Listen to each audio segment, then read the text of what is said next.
No vídeo anterior a gente falou aqui um pouquinho sobre como o tabernáculo ele é dividido em 3 partes, né?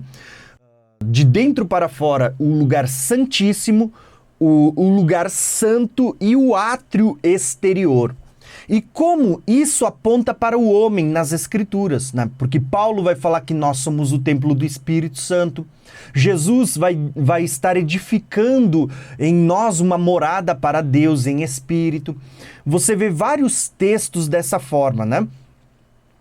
E que esse tabernáculo que somos nós tem o mesmo modelo que o tabernáculo que a gente viu anteriormente, como vocês vão ver na tela. Que ele é dividido inicialmente, para quem vê de fora, em 2 partes. O homem exterior, que fala do átrio exterior, e o homem encoberto, o homem interior. Ainda que o exterior se corrompa, o interior se renova. Pedro vai dizer assim, ó, que a beleza da mulher não deveria ser a beleza exterior, mas a interior, num coração e num espírito diante de Deus, que é o que agrada ao Senhor. Então, você percebe que há essas 2 divisões, mas quando você entra dentro do homem encoberto, ou seja, da tenda que era coberta, lá dentro você ia ver que tem mais um véu de separação dividindo em 2 partes, que era o lugar santo e o santíssimo. Então, isso também aponta para nós. Fora você vê o átrio exterior, mas quando entra dentro, a parte interior ela também está dividida em 2 partes, espírito e alma. Então, lembrando de tudo que a gente conversou nos vídeos anteriores, hoje nós vamos falar apenas do primeiro ponto, que é o espírito do homem, e como o espírito do homem estava tipificado naquele tabernáculo, né, de Moisés, que é um modelo que aponta para nós. Então, hoje eu vou falar sobre o espírito do homem, e o espírito do homem, ele está conectado justamente com essa parte aqui, ó, que era o lugar santíssimo, o santo dos santos. Então eu quero ler alguns textos só para você crescer na revelação da palavra de Deus. Então vamos ler alguns textos.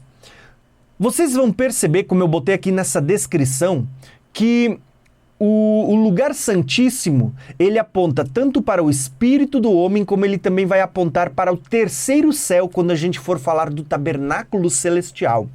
Mas hoje eu quero abordar só essa questão do Espírito. E aqui quando eu falo do Espírito, não estou falando do Espírito Santo, embora muitas vezes você vai ver a palavra Espírito Santo com o E maiúsculo, porque se trata do Espírito de Deus e ele está conectado com esse lugar santíssimo, que é o nosso espírito, tá bom?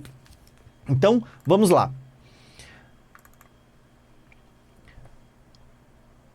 Por que eu escolhi abordar o espírito primeiro e depois a alma e depois o corpo nos próximos vídeos? Justamente porque Paulo usa essa expressão que nós devemos ser santificados por Deus, espírito, alma e corpo. E porque lá no tabernáculo, quando Moisés vai narrar a construção, a montagem, ele também começa de dentro para fora, falando da arca, depois indo para a mesa dos pães, depois para o candelabro, para o altar de incenso que ficava na frente da arca, depois ele vinha para o átrio exterior, falava do altar de sacrifício e da pia que ficava entre o altar de sacrifício e a tenda. Então, eu vou seguir essa mesma ordem, de dentro para fora, tá? Olha só como é interessante, irmãos. Quando a gente fala do tabernáculo, e você tem que ter essas figuras que eu deixei para vocês em mente do tabernáculo, você vai perceber que tudo no tabernáculo aponta para o homem. Então, quando a gente vai falar do homem, eu coloquei essa figura dividida em 3.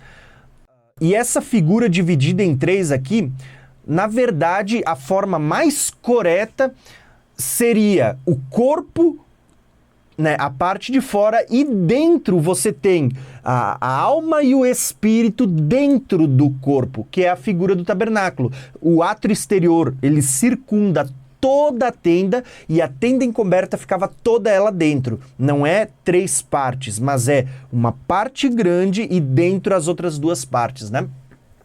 Porém, eu separei assim em 3 para tentar mostrar para vocês de uma forma mais didática aonde se encontra o véu de separação, vamos dizer assim, ó, a fronteira onde você cruza entre o corpo e a alma e o espírito. Eu quis criar ali uma espécie de fronteira para você tentar, você conseguir enxergar com mais facilidade o véu de separação entre eles, tá?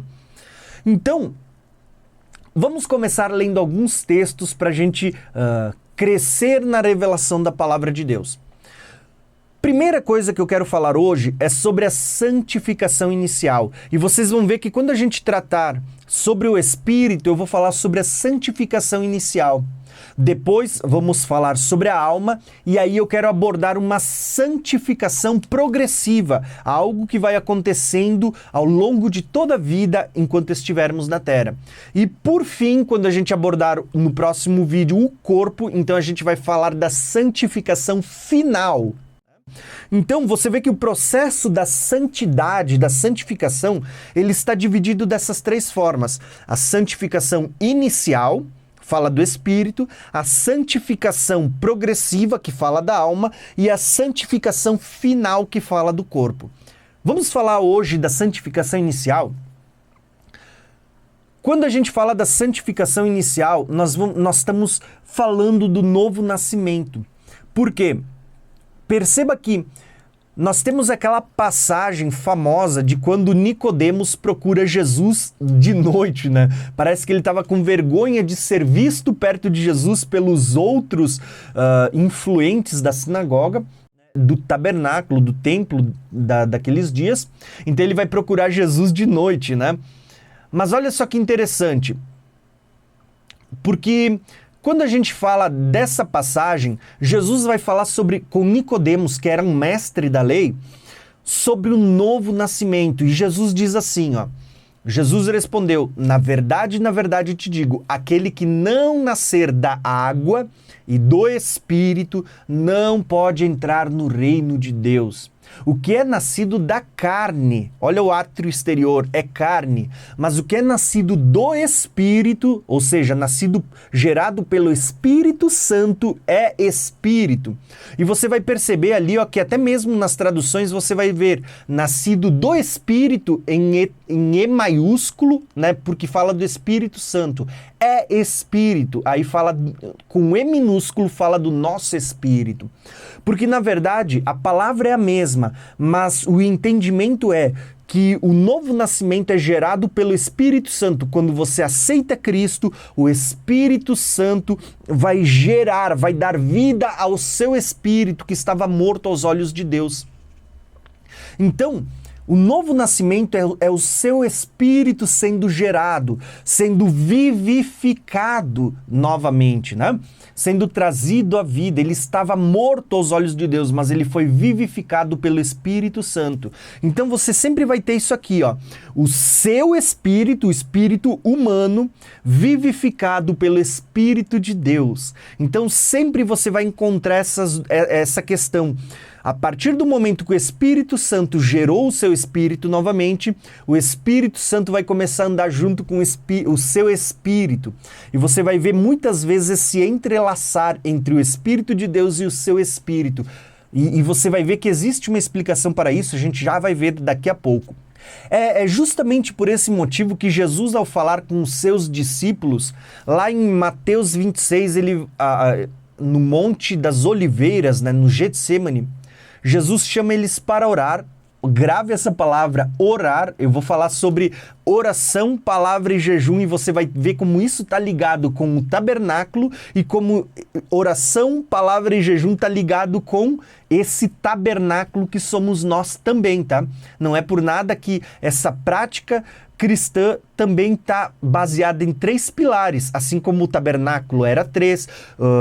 Quando a gente fala do Pai, Filho e Espírito Santo, a gente está falando de 3. Quando a gente fala de nós, a gente está falando, né, de 3 também, né? Embora somos um, mas você vê 3 aspectos, como o tabernáculo era um, mas você vê 3 compartimentos.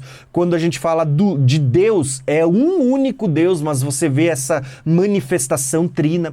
Então, quando a gente fala dessas práticas cristãs, oração, palavra e jejum, São três práticas distintas, mas que fazem parte de uma única questão que fortalece o homem. Eu vou falar disso mais adiante e você vai entender a conexão. Mas olha só, Jesus chama os discípulos para orar no monte, e o que Jesus diz para eles quando eles começam a dormir, né?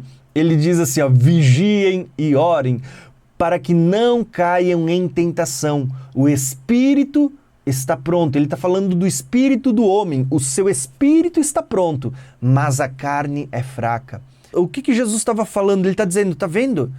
Ele diz, quando você ora, ele conecta a oração ao espírito. E a tentação, ele diz, a carne. Então ele diz, orem para que não caiam em tentação. O espírito, veja, orem para que não caiam em tentação, porque o espírito está pronto, mas a carne é fraca. Veja que oração está conectada ao espírito. Tentação está conectada à carne. Quando você ora, você jejua, você se consagra a Deus, o seu espírito é fortalecido, você não dá vazão à carne. Então, você vê. Agora, o grande detalhe que eu quero... Eu entrei nessa questão da oração, mas na verdade eu vou falar disso depois. Mas o que eu quero abordar com vocês aqui é, a partir do novo nascimento, o seu espírito é gerado de novo. O seu espírito, ele está pronto. E essa santificação é chamada de santificação inicial, porque a partir do momento que você creu em Jesus, você foi santificado. Mas essa santificação inicial aconteceu aonde? No nível do seu espírito, tá? Não foi tudo, mas é no nível do seu espírito. Agora, você vai começar um processo de santificação progressiva que é no nível da sua alma, né? A gente vai falar disso no próximo vídeo. E o seu corpo, você vai perceber que ele também tem que ser santo, mas você vai ver que a perfeição da santidade do seu corpo só vai se dar no dia da glorificação, lá no final, quando Cristo ressuscitar ou ele transformar o seu corpo por ocasião do arrebatamento, né? Então existe toda essa questão que eu abordo quando a gente fala sobre santidade, sobre santificação. A santificação inicial, que se dá no novo nascimento, a santificação progressiva, que vai tratar de uma questão ligada à palavra, a renovar o nosso entendimento, né, por meio da palavra, e a santificação final, que fala da glorificação do nosso corpo, onde esse corpo não vai mais estar sujeito ao pecado, sujeito à tentação, às corrupções deste mundo, né? Receberemos um corpo incorruptível, tá? Então essa é a primeira questão que eu queria abordar, que está conectada ao espírito, a santificação inicial. Mas é interessante você perceber que a partir do momento que você foi gerado de novo, né, que você foi vivificado por Deus, como Paulo diz aos Efésios, você vai perceber que agora vai começar a ser travada uma guerra dentro de você, entre o seu espírito que nasceu de novo e a sua carne, que ainda é pecaminosa, que ainda é corruptível, que ainda se corrompe. Então você vai ter aqui uma guerra interior. E perceba que você vai ver isso se você lembrar nesse vídeo, no próximo, no outro que a gente vai fazer, né? Nesse vídeo sobre o espírito, você vai ver que o espírito milita contra a carne. No próximo vídeo, quando a gente falar sobre a alma, você vai ver que a alma milita contra a carne. Você não vai encontrar na Bíblia texto falando que o espírito milita contra a sua alma. Por quê? Porque você vai ver que que a alma ela está nesse meio, né? Eu até botei uma imagem aqui para ilustrar. Você não vai encontrar o seu espírito batalhando contra a alma. E nem a alma batalhando contra o seu espírito. Você vai ver textos falando que o espírito milita contra o corpo, contra a carne, e você vai encontrar textos dizendo que a alma batalha contra a carne. Por quê? Porque você vai ver que a alma está no meio. E se você se fortalece mais em espírito, a alma sempre vai pender para o espírito. Agora, se você pender para a carne, a alma sempre vai pender para a carne também, né?